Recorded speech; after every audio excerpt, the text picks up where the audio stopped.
Hey, so tonight we're going to talk about something you probably never really think about, what people actually ate in ancient times. Forget the fancy feasts depicted in movies, the tables groaning under roasted boar and goblets of wine. That's mostly myth, a rare indulgence. The reality for the vast majority of people, for millennia, was a monotonous, often unappetizing, and perpetually risky grind for sustenance. It wasn't about culinary delight, it was about sheer survival. We're going to strip away the romantic notions and dive into the truly awful food that fueled the empires and built the pyramids. So, if you're ready to peel back the layers of history, hit that like button, subscribe if you haven't already, and drop your location and time in the comments below. Alright, find that cozy spot, pull your blanket up high, and let's journey back to a time when dinner was a daily gamble. Imagine, if you will, that you are waking up not to the gentle hum of your refrigerator or the aroma of brewing coffee, but to the cold, damp earth beneath a rough hide, the smell of wood smoke long faded and the gnawing ache in your stomach. This is your reality hundreds of thousands of years ago as an early human, a hunter-gatherer. Your existence is utterly defined by food, its desperate pursuit, its fleeting presence, its constant scarcity. There are no supermarkets, no packaged goods, no convenient delivery services. Every calorie you consume is earned through relentless physical exertion, constant vigilance, and often brutal violence. You step out of the crude shelter, perhaps a cave or a temporary lean-to, and the chill air bites at your exposed skin. Your muscles are stiff from sleeping on uneven ground, your senses immediately heightened, scanning the periphery for both opportunity and threat. The world is vast, untamed, and indifferent to your hunger. What are you going to eat today? This isn't a question of preference. It's a matter of life and death, every single dawn. Your diet as a hunter-gatherer is astonishingly varied by modern standards, but the crucial difference is the reliability of that variety. One day you might feast on the bounty of a successful hunt, a gazelle perhaps, or a wild boar. Its sinews tough, its flavor strong, cooked over an open fire until charred on the outside, rare and bloody within. You tear at the meat with your hands, sharing it with your tribe, every bite a profound act of survival and communal bonding. The fat, rich and greasy, coats your mouth, a precious source of energy. The bones are cracked open for marrow, a creamy, nutrient-dense treasure. This is a rare moment of plenty, a visceral satisfaction that you, nestled in your comfortable bed, can barely conceptualize. But then there are the lean times. Weeks, perhaps, where the prey eludes you, where the foraging grounds have been picked clean by other animals or competing tribes. You're subsisting on whatever you can find. Roots dug from the hard earth, often bitter and fibrous. Wild berries, some sweet, others tart, a few potentially poisonous. Insects crunchy and protein-rich if you can overcome the instinctual revulsion. Grubs slimy and earthy. You learn through generations of trial and error what is edible and what will bring agonizing sickness or death. This knowledge is passed down not in books, but through direct, often painful, experience. A bad mushroom isn't just unpleasant, it's a death sentence for you and a blow to your small, vulnerable group. Imagine the taste of these raw, foraged foods. The raw root, tasting of dirt and harsh bitterness, needing immense chewing to break down. The small, tough berries, offering a fleeting burst of sweetness before the persistent hunger returns. The insects, crunchy shells giving way to a soft, pulpy interior, a desperate source of protein when nothing else is available. There's no seasoning beyond what nature provides, no sauces, no subtle flavors. It's raw, unadulterated sustenance, eaten to survive, not to enjoy. The invention of fire changes everything, but not in the way you might think of a gourmet kitchen. Fire makes tough meat more digestible, roots less bitter, and helps to kill some parasites. You learn to roast, to char, to slowly bake items buried in hot ashes. But cooking is still an arduous, time-consuming process. Gathering fuel, tending the flames, waiting for the food to become palatable, it's all part of the daily struggle. And even with fire, much of your diet remains raw, driven by immediate need. Then comes the Neolithic revolution, the dawn of agriculture. This is often romanticized as humanity's grand leap forward, a time of plenty. And yes, it allowed for settled communities, for the growth of civilization as we know it. But for the individual, for you, the farmer, in a newly established village, it brought a new kind of dietary monotony and vulnerability. You are now tied to a patch of land, your life revolving around the rhythmic cycle of planting, tending, and harvesting. Your diet narrows dramatically. Instead of hundreds of different wild plants and animals, you are largely dependent on a handful of staple crops: wheat, barley, millet, maize, rice, depending on your region. Imagine eating barley porridge day in and day out. For breakfast, a thin, watery gruel. For lunch, a slightly thicker, still bland porridge. For dinner, perhaps a slightly different preparation, mixed with a few foraged greens if you're lucky, or some dried legumes. This isn't varied, it's relentless. The taste of these ancient grains is not the refined, processed taste you're accustomed to. This is whole grain, often roughly ground, retaining much of its fibrous husk. The bread, if you have it, is heavy, dense, made from coarse flour that still contains bits of grit from the grinding stones. It's flat, unleavened, and usually tough. It would taste earthy, perhaps a little sour from early fermentation, and remarkably bland. You chew and chew and chew, filling your stomach, but finding little delight, and the risk hasn't disappeared. It's just shifted. Instead of the constant threat of wild animals or starvation from a failed hunt, you now face the existential terror of crop failure. A blight, a drought, a flood, a swarm of locusts, any of these can wipe out your entire year's food supply, condemning you and your family to slow, agonizing starvation. You watch the skies with desperate hope, touch the soil with anxious hands. Your entire existence hinges on these fragile plants. Furthermore, the concentration of people in settlements and the reliance on a single food source bring new health problems. Skeletons from early agricultural societies show increased rates of tooth decay from the sticky carbs and nutritional deficiencies, as the broad-spectrum diet of the hunter-gatherer gives way to a narrower, less complete diet.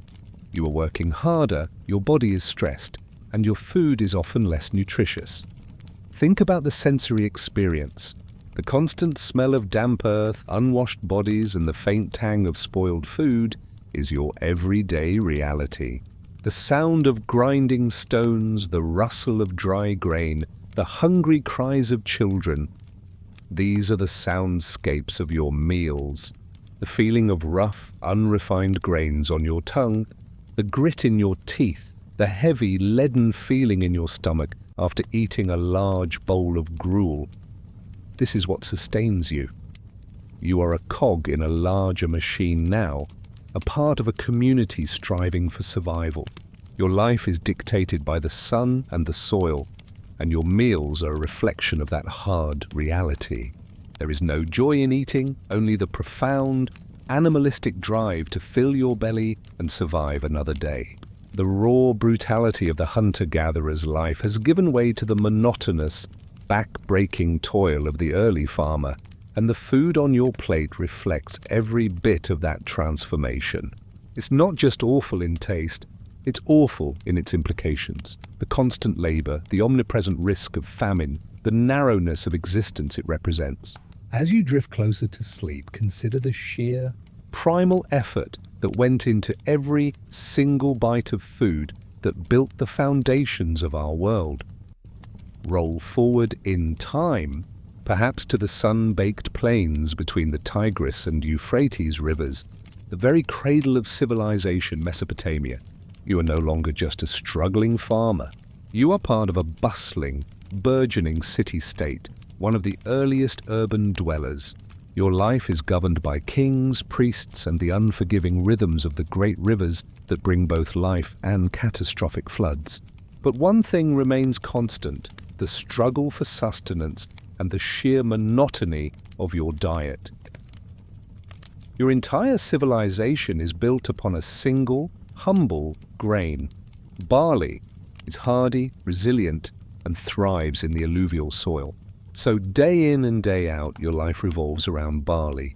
Imagine, if you will, the taste, the texture, the pervasive presence of barley in virtually every meal.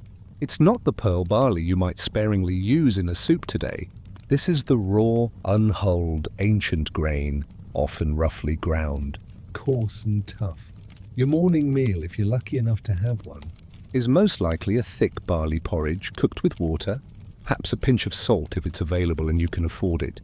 The taste is earthy, slightly nutty, but overwhelmingly bland. It coats your mouth with a starchy film, heavy and filling, designed purely for sustenance to fuel the back-breaking labor ahead. There's no sugar, no fruit, no dairy to liven it up, just barley, water, and perhaps the faint, metallic taste of the clay pot it was cooked in over a smoky fire. Throughout the day, as you toil in the fields, construct monumental ziggurats, or work in the workshops, your midday meal is likely more of the same.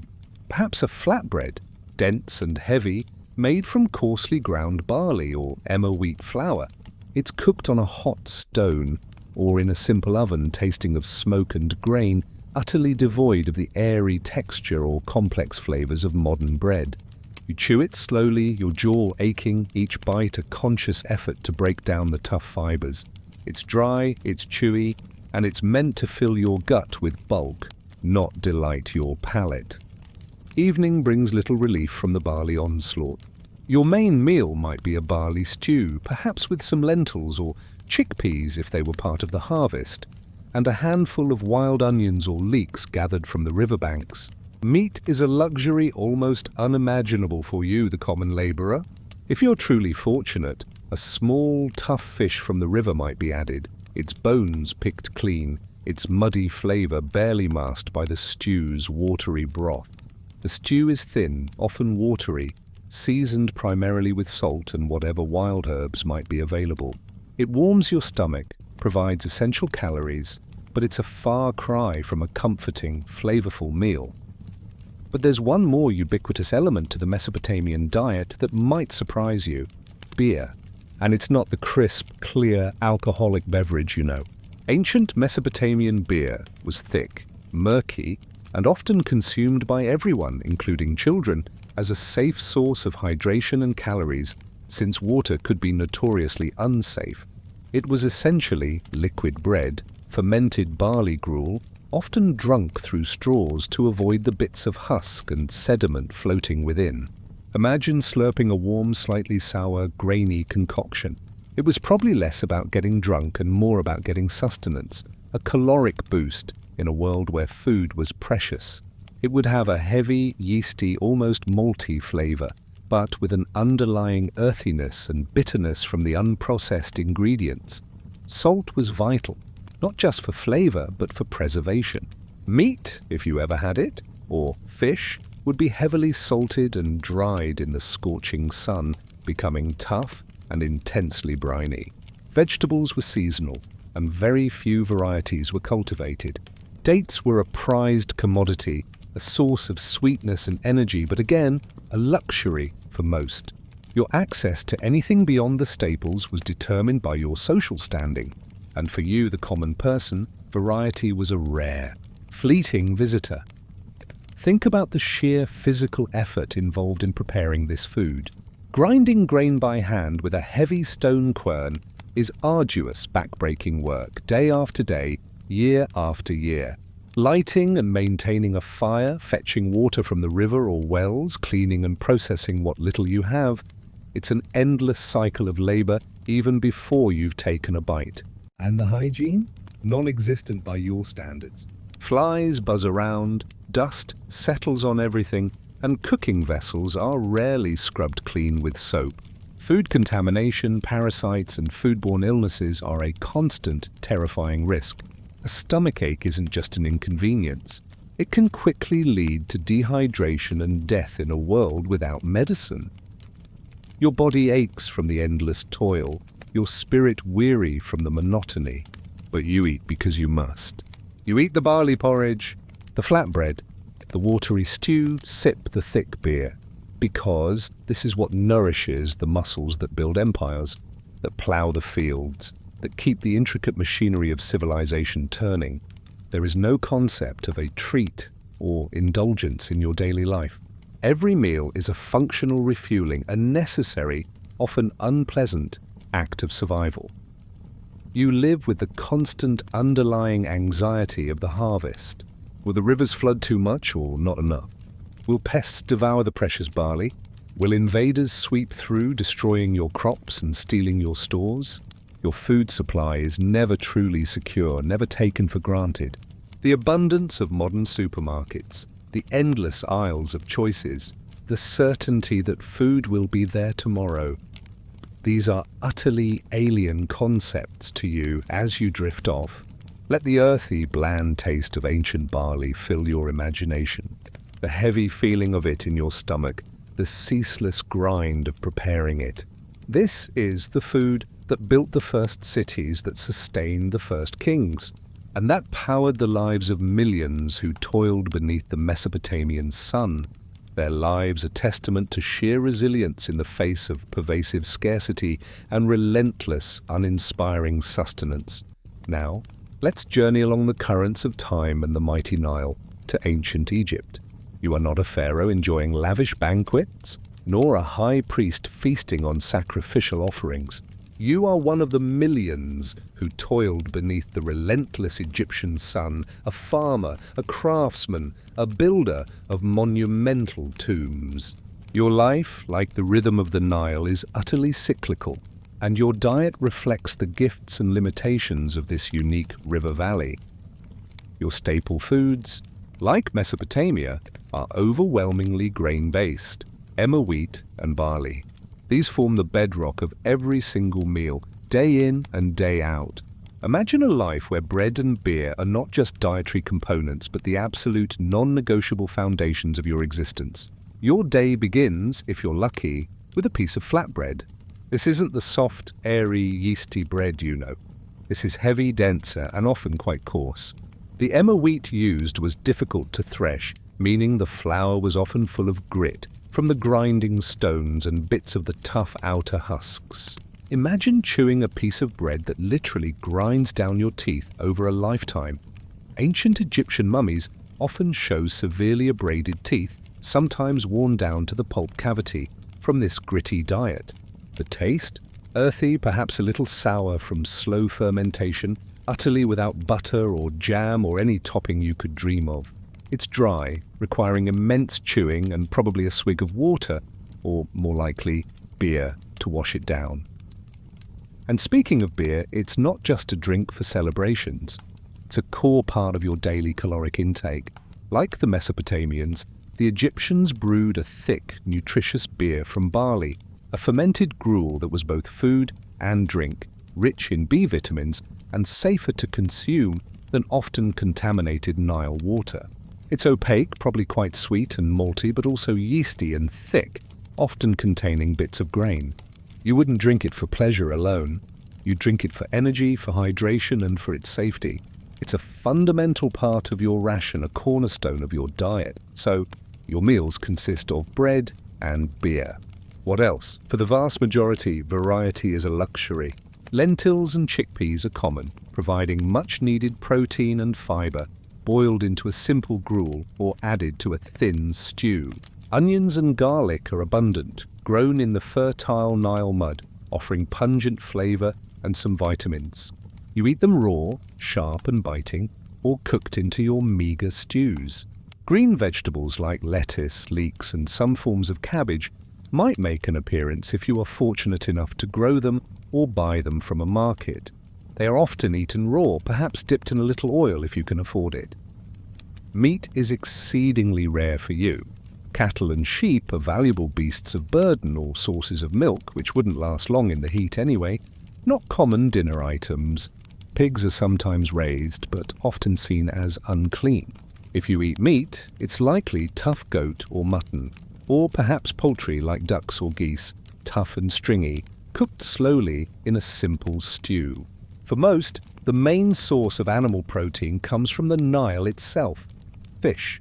These fish, often catfish or tilapia, are caught in abundance, but they are also notoriously muddy tasting. They might be grilled over an open fire, their flesh flaking but dry, or more commonly, dried and salted to preserve them, becoming intensely briny and tough, requiring soaking before consumption. Sweets are almost non-existent. Dates and figs are cultivated and prized, offering a rare burst of sugar and energy, but they are generally reserved for special occasions or the wealthy. Honey is a luxurious sweetener produced by domesticated bees, but again, far beyond the reach of your common household. Imagine the pervasive smells in your ancient Egyptian village. The constant aroma of baking bread, heavy and yeasty. The dusty scent of the fields, the rich, earthy smell of the Nile mud, but also the less pleasant odors, the open sewers, the refuse piles, the pervasive smell of sweat and unwashed bodies, and the ever-present stench of drying fish, intensely pungent and almost overwhelming. There are no deodorizers, no air fresheners. Your senses are constantly assaulted by the raw reality of ancient life. And then there's the hidden, insidious danger lurking in your diet: parasites. Living in close proximity to the Nile, drawing water from its muddy banks, and eating unwashed or improperly cooked foods makes you highly susceptible to internal parasites. Schistosomiasis, carried by snails in the Nile, is rampant, causing chronic illness, fatigue, and organ damage. Tapeworms, roundworms, these are common, causing abdominal pain, malnutrition, and a constant drain on your energy. You wouldn't know why you're always tired, why your stomach frequently hurts. You would simply attribute it to the harshness of life. Every meal is, in a subtle way, a gamble, not just for enough calories, but for freedom from the invisible enemies within. The daily grind for food is relentless. You spend hours in the fields under the scorching sun, cultivating the grain. Your wife and daughters spend hours grinding that grain, preparing the bread and beer. Your hands are calloused, your back aches, and your vision is often blurred by the heat and the dust. There is no refrigeration, so what you eat must be consumed quickly or preserved through drying and salting, making it tougher and saltier. Your diet is monotonous, repetitive, and often difficult to digest. It's engineered for survival, for fueling the prodigious energy demands of an agrarian society building monumental structures. There's little room for culinary artistry, for comfort food, for the simple pleasure of a varied, delicious meal. You eat to live, and you live to work under the watchful gaze of your gods and your pharaoh.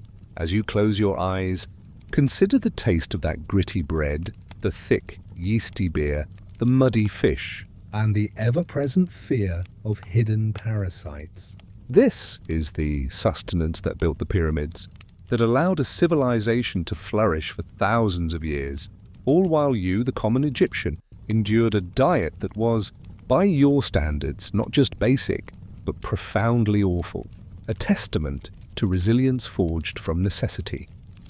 Let's shift our gaze now to the sun-drenched shores of the Mediterranean, specifically to ancient Greece and Rome. You might conjure images of lavish Roman banquets, overflowing with exotic delicacies, but that was the extreme exception, reserved for the ultra-wealthy elite. For you, the vast majority of citizens, soldiers, or slaves, life and food were starkly, brutally simple, dictated by the Mediterranean triad: wheat, olives, and grapes. Imagine your typical day in a bustling Roman insula or a quiet Greek polis. Your morning breakfast is likely a piece of bread, perhaps dipped in olive oil, or a simple porridge, pulse in Rome, or marza in Greece, made from pounded barley or emmer wheat. This bread is dense, heavy, and coarse, much like the breads of earlier civilizations. It's made from roughly ground grain, often containing bits of chaff or stone grit, and it would scrape your teeth with every chew. The taste is bland, earthy, and purely functional. Olive oil, however, is your lifeblood. It's not just for food. It's for bathing, for lamps, for medicine. When you dip your bread in it, it provides a crucial source of fat and calories. With its distinctive peppery, sometimes bitter, taste, your midday meal, if you break for it, is often just a continuation of the morning. More bread, perhaps with some cheese if you can afford it, or a handful of olives. Olives are everywhere, black and green, briny and oily, providing essential fats and nutrients. They are a constant companion, plucked from a bowl, their salty tang a familiar taste on your tongue. The evening meal, cena, is the main event of your day, but it's still far from a feast. For you, a common Roman, it might be a vegetable stew, often containing lentils, chickpeas or beans, perhaps some cabbage, onions or leeks. If you're lucky and can afford it, a small piece of salted pork fat might be simmered in, providing flavor and precious calories. Meat, for the common person, is a rarity. Beef and pork are expensive, primarily for sacrifices or the rich. If you consume animal protein, it's more likely to be tough goat, mutton, or perhaps a small bird, if you can catch or buy one. Seafood is available in coastal areas, but also often quickly spoils in the heat, so it's typically consumed very fresh or heavily salted. And then there's garum. This is perhaps the most famous, and to your modern palate, most horrifying condiment of the Roman world. Imagine a fermenting fish sauce made by layering fish guts, small whole fish, and salt in a vat, then leaving it in the sun for weeks or months to ferment and liquefy. The resulting clear amber liquid is garum, intensely salty, pungent, and with a powerful umami flavor that Romans absolutely adored. You drizzle it on virtually everything from porridge to vegetables. The smell would be pervasive, a strong, briny, fishy aroma that your modern nose would likely find sickening. The taste is profoundly salty and fishy, an acquired taste for sure. But for the Romans, it was the key to making their often bland food palatable. Wine, like olive oil, is a fundamental part of life. But again, it's not the refined vintage you might sip today. Ancient wine was often thick, potent, and routinely diluted with water, sometimes flavored with honey or herbs, and occasionally even mixed with seawater to prevent spoilage. It would be rustic, often cloudy, and likely quite sour or strongly alcoholic. Like ancient beer, it was often safer to drink than water, providing calories and a mild buzz, helping to dull the sharp edges of a difficult life. Think about the sensory experience of a Roman insula. The constant chatter of Latin, the clang of tools, the braying of donkeys, the pervasive aroma of olive oil and garum mingling with the smell of wood smoke, sweat, and perhaps the faint, unpleasant odor of overflowing sewers. The heat of the Mediterranean sun would beat down, making food spoil quickly, turning even fresh produce into a race against decay. Food preparation is rudimentary. No refrigeration, of course. Preservation relies on salting, drying, and fermentation. Your vegetables are simple: root crops, leafy greens, legumes. Fruits, like apples, pears, figs, and grapes, are seasonal treats. But the variety you enjoy today, the year-round availability of exotic produce from across the globe, is utterly unimaginable. Consider the health implications. While the Mediterranean diet is often lauded today, the ancient version was fraught with risks. Food adulteration was common. Unscrupulous merchants might mix cheaper grains into flour or add substances to wine to make it seem better. Parasites were still a concern, though perhaps less so than along the Nile, from contaminated water and raw foods. And for the vast majority, the diet was calorically sufficient, but lacking in micronutrients due to its repetitive nature and lack of diverse fresh produce year-round. You'd be perpetually a little bit hungry, a little bit tired, your body subtly protesting the monotony. If you are a Roman soldier, your diet is even more starkly functional. Hardtack biscuits, dried salted meat, often pork or beef, cheese, olives, and wine, or posca, a mix of vinegar and water, often with herbs, are your rations. This is food designed for marching, for battle, for grueling physical exertion, not for pleasure. It is tough, bland, and meant to last. Your existence is defined by efficiency and practicality, and your food reflects this. There's no time or resources for elaborate meals for most. You eat to fuel the empire, to build its roads, to fight its battles, to sustain its population. Every bite of the coarse bread, every sip of diluted wine, every pungently briny olive or garum-drenched vegetable is a reminder of the relentless drive of a powerful civilization built on the backs of ordinary people, eating an ordinary and often awful diet. As you close your eyes, let this strong, salty, fishy tang of garum linger in your mind, combined with the dense, earthy bread and the rich, sometimes bitter olive oil. This is the taste of the Roman Empire for you, a testament to the fact that even the most sophisticated ancient societies relied on a daily diet that would make your modern palate recoil. Let's step away from the established agricultural empires for a moment, away from the settled fields and the predictable grain, and venture into the wilder, often colder, Fringes of the ancient world. You are now a member of a nomadic tribe, perhaps a Germanic warrior in the dense forests of northern Europe, a Celtic tribesperson in the misty lands of Britannia, or a fierce horseman on the vast, unforgiving steppes of Central Asia. Your life is movement, your survival a testament to adaptability, and your food, while different from the grain-heavy diets of the South, is no less raw, brutal, and often difficult to acquire. Your diet is dictated by your environment and your constant migration. For you, the Germanic tribesperson, the forest is your larder and your hunting ground. You are largely a hunter-gatherer, sometimes practicing very rudimentary agriculture or animal husbandry when you settle for a season. Meat is a much more significant component of your diet than for your Roman or Egyptian counterparts.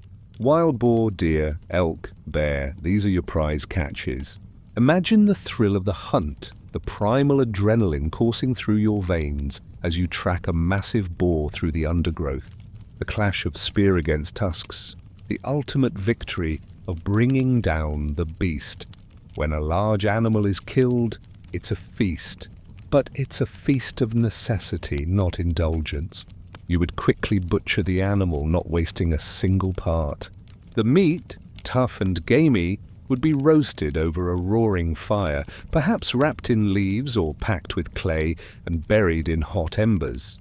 The taste is profoundly earthy, bloody, and smoky. There are no delicate seasonings, no tenderizing marinades.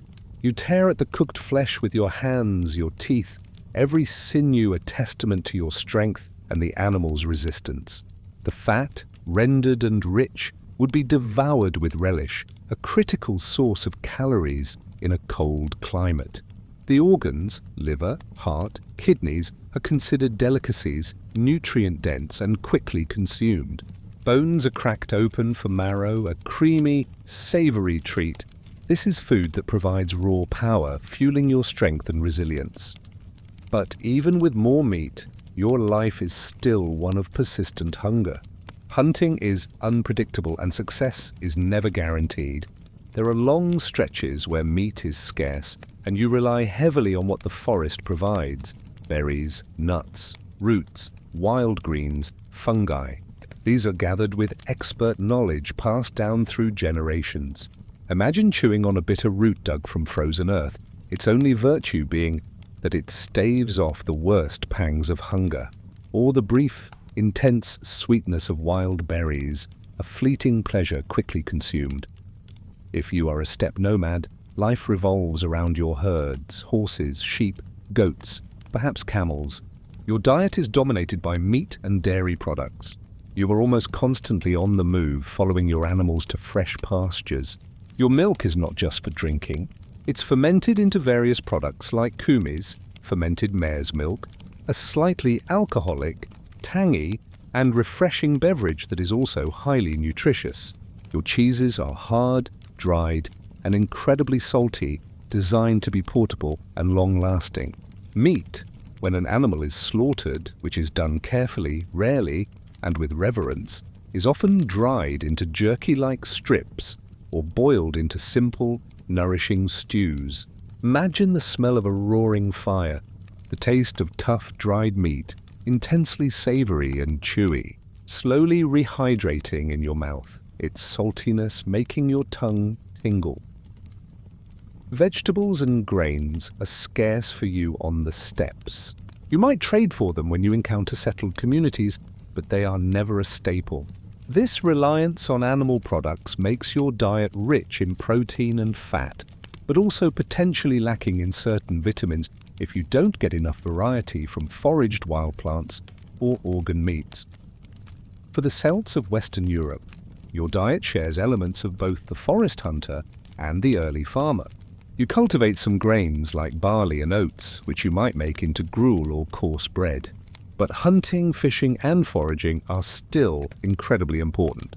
Wild game, fish from rivers and coasts, and foraged plants supplement your diet. Pork is a highly prized meat, often consumed at feasts, but your daily fare is simpler: coarse bread, dairy products, foraged greens, and occasional small game. Consider the harshness of food preparation in these environments. Fires are essential, but building and maintaining them, especially in damp or windy conditions, is a constant struggle. Cooking vessels are simple clay pots or metal cauldrons, often used over open fires. There's no sophisticated culinary technique, just practical methods for making food edible and preserving it. Smoking, drying, and salting are critical for making meat last through lean seasons. Hygiene, again, is primitive. Meat spoils quickly, and food contamination is a constant threat. Parasites from wild game or contaminated water are a regular affliction. Your physical robustness is built on a lifetime of enduring such hardships, your body hardened by the constant fight for survival. The taste of your food is always strong, unadulterated, and often a little wild. The gamey flavor of meat, the sour tang of fermented milk, the earthy bitterness of foraged roots. There's no subtlety, no delicate balance of flavors. It's food that screams of the raw landscape it comes from, of the desperate effort put into acquiring it. As a warrior or a hunter, your body is your most valuable tool, and your food is its fuel. You eat for strength, for warmth, for the endurance required to survive in harsh climates and dangerous landscapes. Your meals are a communion with the wild, a direct consequence of your prowess and your connection to the land. You may have escaped the monotonous grains of the settled farmers, but you trade that for the uncertainty of the hunt and the unrelenting demands of a mobile existence. As you drift off, imagine the smell of roasting wild game over an open fire, the taste of tough, smoky meat, or the sharp tang of fermented milk. Feel the chill of the northern forests or the vast emptiness of the steppe. This is the diet of freedom, yes, but also of constant vigilance, physical hardship, and a primal, unyielding hunger that is satisfied only by the raw, often brutal, offerings of the wild. Let's turn our attention now to the vast and ancient civilizations of Asia, where different staples and vastly different cultures shaped the diets of millions. You could be an ancient Chinese farmer in the Yellow River Valley, a laborer in the Indus Valley civilization, or a resident of early Japan. While the specific ingredients vary, the overarching theme of monotonous, basic sustenance for the common person remains acutely present. If you are an ancient Chinese farmer, your diet for millennia was not primarily rice, as you might assume for China today. In the north, it was millet. Imagine, if you will, endless bowls of millet porridge. For breakfast, for lunch, for dinner, it's a small, round grain cooked to a thick, starchy consistency, often with water, perhaps a pinch of salt. The taste is bland, slightly sweet, but mostly just filling. It's designed to provide bulk and energy for the backbreaking work of farming. Your teeth ache from chewing, your stomach feels heavy, but you are sustained. In the southern regions, where the climate was warmer and wetter, rice began its ascent as the staple. Think of rice not as the fluffy, pristine white rice you buy today, but as unhulled, often parboiled, and roughly milled. It would be sticky, perhaps a bit brownish, and served in massive quantities to fill stomachs. The taste is neutral, a blank canvas, but for you it's the bedrock of survival. Your world revolves around the rice paddies, the endless labor of planting, tending, and harvesting this miraculous grain. What accompanies your millet or rice? Vegetables if you're lucky. Cabbage, radishes, various leafy greens and legumes like soybeans, which would be fermented into early versions of soy sauce or tofu, or simply boiled, are common. These are often simply boiled or stir-fried in a very basic way, without the complex sauces and spices you associate with Chinese cuisine today. The taste is fresh but plain, providing essential vitamins and minerals, but rarely a burst of flavor. Meat is a rare treat for you, the common person. Pork is the most common domesticated meat, but it's typically reserved for festivals or the wealthy. If you eat meat, it's more likely to be fish from rivers or ponds, sometimes dried and salted, or perhaps a small bird or game animal you managed to trap. Imagine the intense, salty flavor of dried fish, or the tough, stringy texture of a rare piece of pork, savored slowly. Every morsel appreciated for its precious protein and fat. In the Indus Valley, your diet is built on wheat and barley, much like Mesopotamia.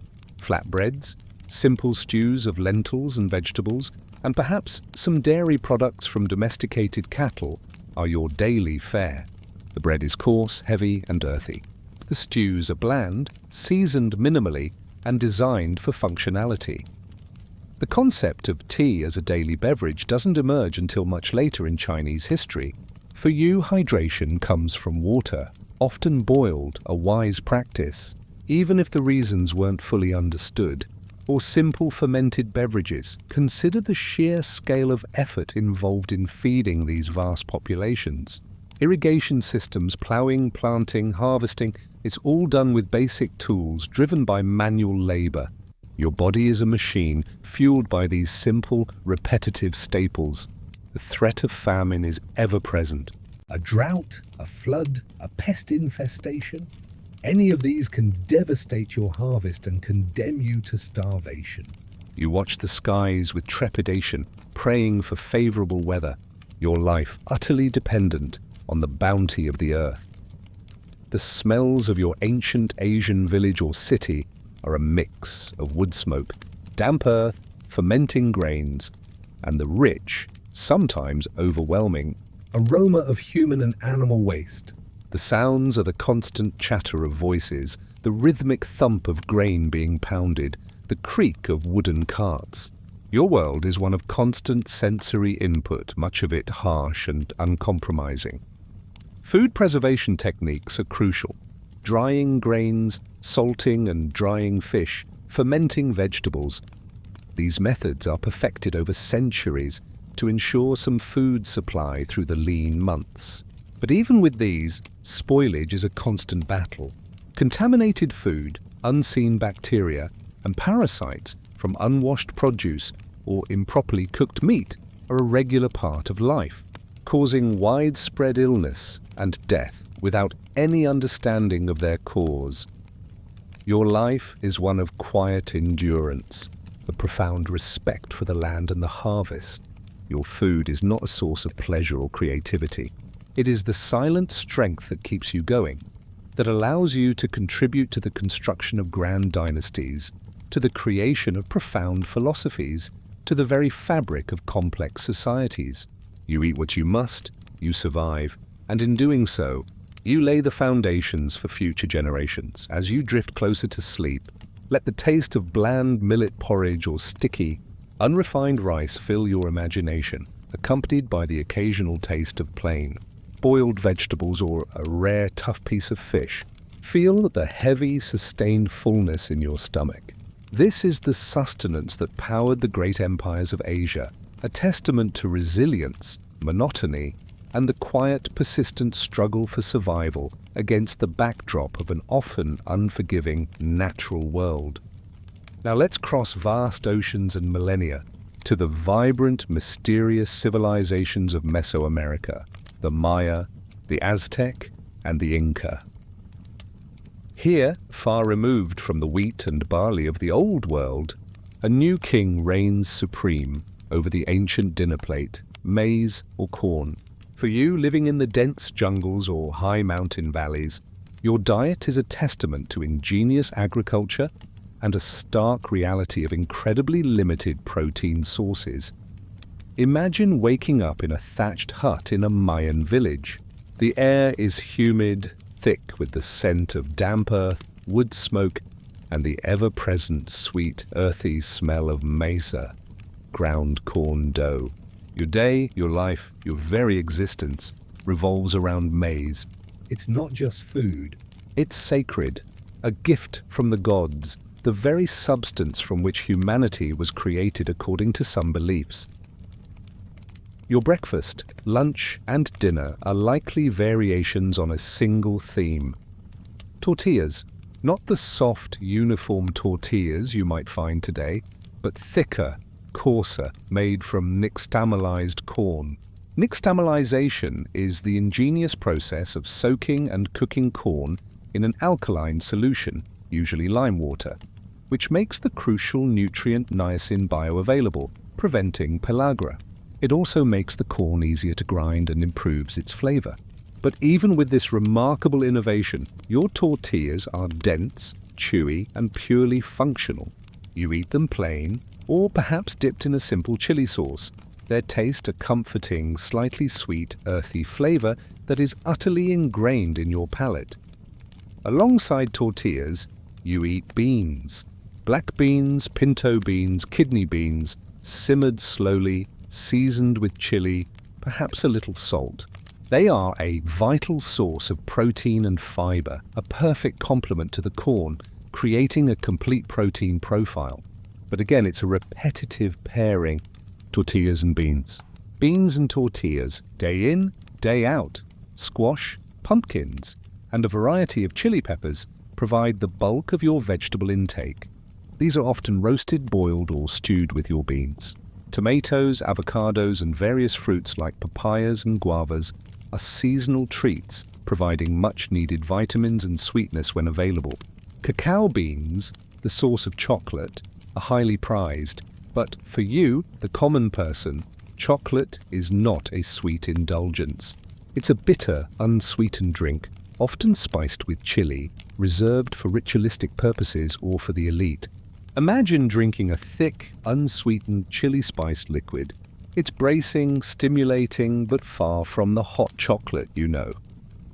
The most striking feature of your Mesoamerican diet compared to the Old World is the severe lack of domesticated animal protein.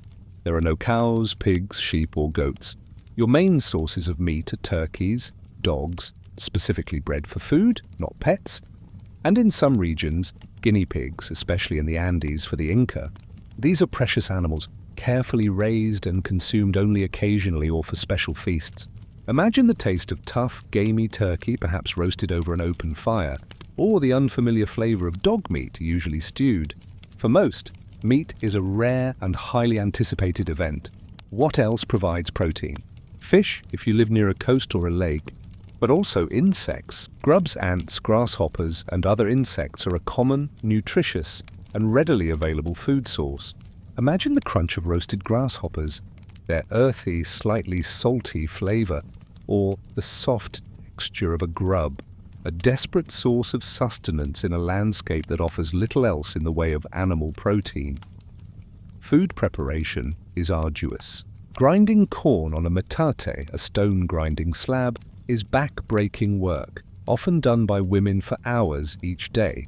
Building and maintaining fires, boiling beans, cooking tortillas on a comal, a flat griddle.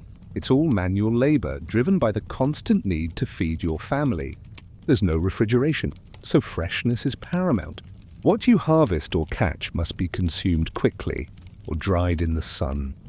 The smells of your Mesoamerican village are rich and complex. The earthy aroma of masa, the pungent spice of chilies, the sweet scent of tropical fruits, mingled with the smoke from cooking fires and the humid air of the jungle. The sounds are the rhythmic pat, pat, pat of women making tortillas, the chatter of voices, the calls of jungle birds. Health-wise, the nixtamalization of corn prevents pellagra, a common deficiency disease elsewhere. However, other nutritional deficiencies are still possible due to the limited variety, especially if the bean harvest is poor. Parasites from contaminated water or unwashed produce are a constant threat. Your body is lean, strong from manual labor, but constantly on the edge of nutritional stress. Your diet is a testament to the ingenuity of your people, transforming a single grain into the foundation of complex, flourishing civilizations. But it's also a diet of profound simplicity, of repetition, and of a constant underlying hunger for varied, abundant protein. You eat what the land provides, what your ancestors have cultivated for millennia, and you do so with a deep spiritual connection to the earth and its gifts. Even as your modern palate recoils at the thought of such monotonous, sparse fare as you close your eyes, imagine the overwhelming taste of fresh, earthy corn tortillas, the simple heartiness of beans and chili, and the strange, unfamiliar flavor of roasted insects or dog meat.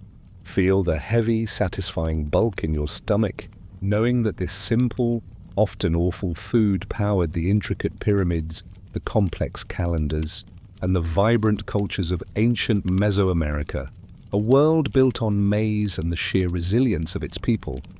You've journeyed through various ancient diets, but across all of them, one overarching, horrifying reality persists: the constant battle against food spoilage, contamination, and the relentless threat of foodborne illness. For you living in any ancient civilization, every meal is a gamble, every bite a potential risk.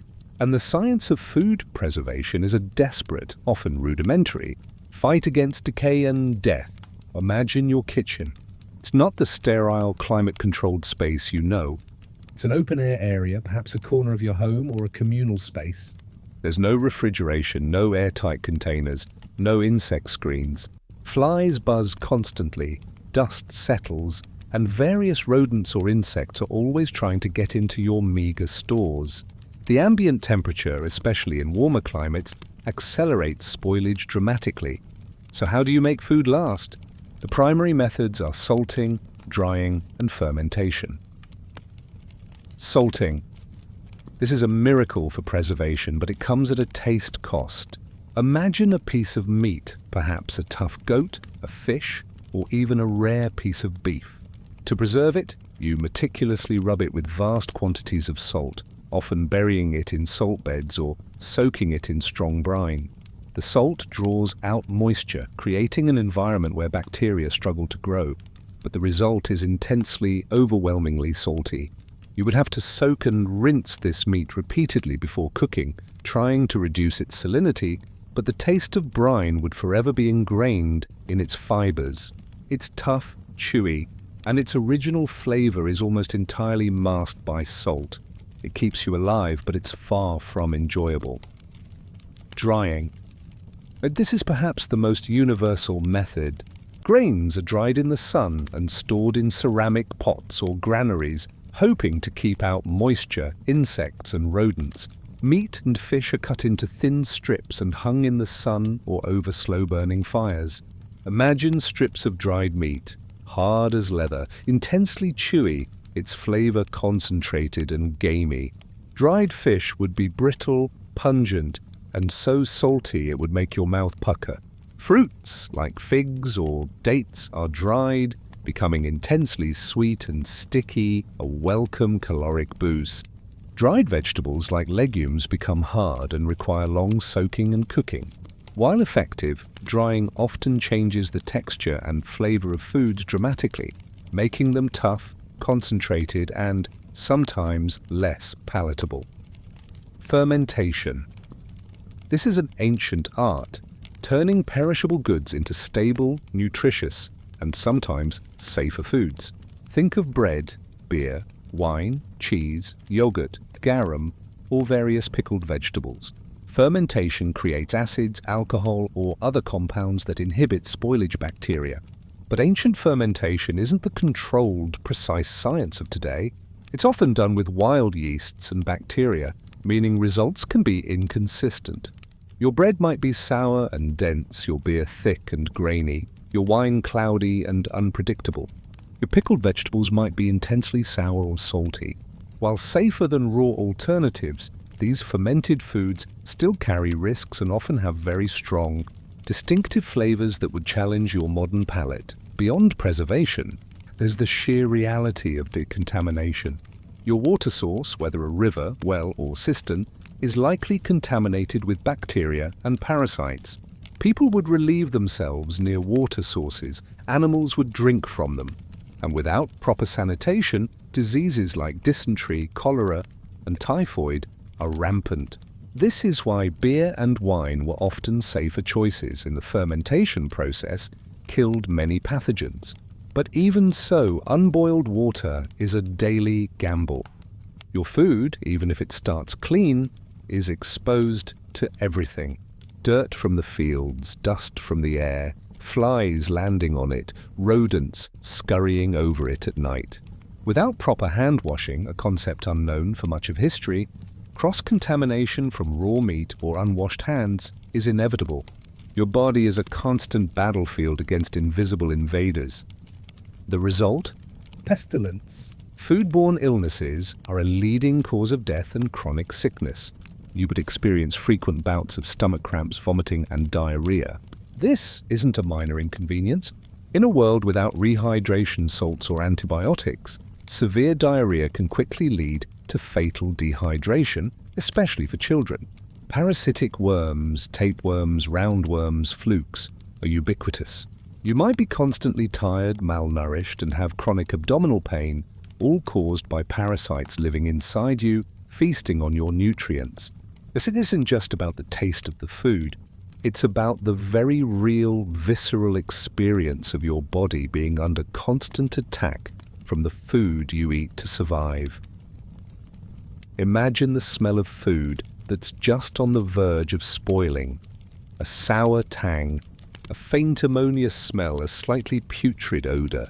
You learn to recognize these subtle signs, but sometimes hunger outweighs caution, or the signs are too subtle to detect until it's too late.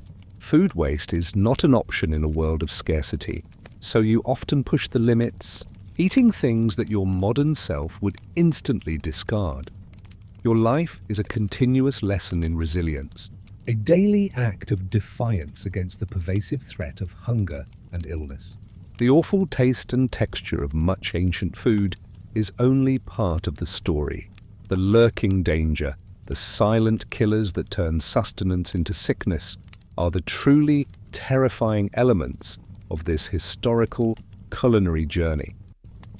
As you drift into sleep, consider the raw reality of ancient food preservation.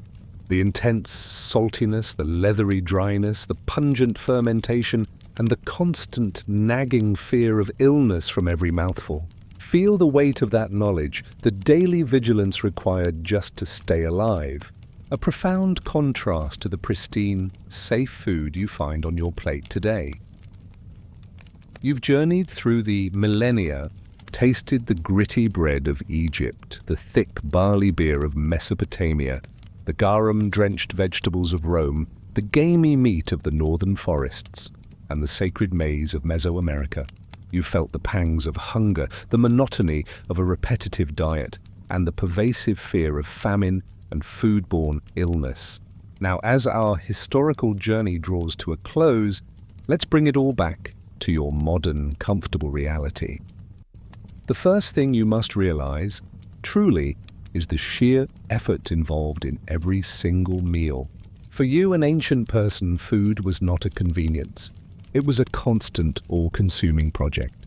From dawn till dusk, a significant portion of your waking hours and the collective energy of your family or tribe was dedicated to acquiring, preparing, and preserving food. Planting, weeding, harvesting, Hunting, foraging, grinding, cooking over an open fire, fetching water, salting, drying, fermenting. It was an endless cycle of labor that left little room for leisure or distraction. Think of the sheer physical exhaustion that would be your constant companion, driven by the demands of feeding your body. Secondly, the monotony. So, imagine eating almost the exact same meal every single day for your entire life. Wheat porridge or barley flatbread or corn tortillas with perhaps a few seasonal vegetables or legumes if you were lucky. Your taste buds would be conditioned to this narrow range of flavors, and the very concept of variety, as you understand it, would be utterly alien. There were no gourmet chefs, no international cuisines, no vast array of spices beyond what was locally available and affordable. Your meals were functional fuel, not a source of pleasure or exploration. Thirdly, the risk eat. We've touched on it repeatedly, but it bears emphasizing. Every single bite carried a risk. The risk of famine, where an entire season's harvest could be wiped out, condemning you and your family to slow starvation. The risk of poisoning from misidentified wild plants or fungi. The risk of parasites and bacteria from contaminated water, unwashed hands, or improperly preserved food. Death, not just discomfort, was a very real consequence of a bad meal. You lived with a constant, low-level anxiety around your food, an insecurity that is virtually unknown to most people in developed nations today. Think about the sensory details. The constant smell of wood smoke, of damp earth, of fermenting grains, of unwashed bodies. The grit in your teeth from poorly ground flour. The toughness of meat requiring immense chewing.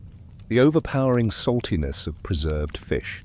The blandness of gruel, the sharp tang of wild herbs, the bitterness of certain roots.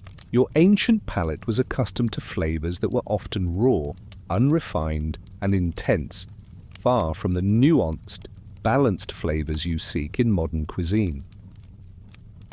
Now contrast this with your present moment. You are likely lying in a soft bed in a warm, dry room, utterly secure. Your refrigerator hums with a vast array of foods, fresh and preserved, from every corner of the globe. You can pick up your phone and have virtually any type of cuisine delivered to your door within minutes. You trust that your food is safe, regulated, and free from lethal contaminants. You have a choice of flavors, textures, and origins that would astound and overwhelm any ancient human. You eat for pleasure, for comfort, for social connection, as much as for sustenance. The journey we've taken tonight isn't just about ancient food, it's about perspective. It's about understanding the foundational struggles that shaped humanity, the sheer resilience and ingenuity required to simply survive. The pyramids, the Great Walls, the philosophical texts, the scientific advancements. All of it was built on a foundation of people eating food that you would, by your modern standards, find awful, difficult, and dangerous. So, as you finally drift off into a deep, peaceful sleep, take a moment to truly appreciate the extraordinary abundance and safety of your modern diet. Feel the soft sheets, breathe the clean air, and acknowledge the incredible privilege of living in a world where hunger is an anomaly for many, and where the simple act of eating is, more often than not, a joy rather than a desperate daily gamble. May you sleep soundly, filled with gratitude for every single delicious and safe meal that awaits you in your modern life. Good night.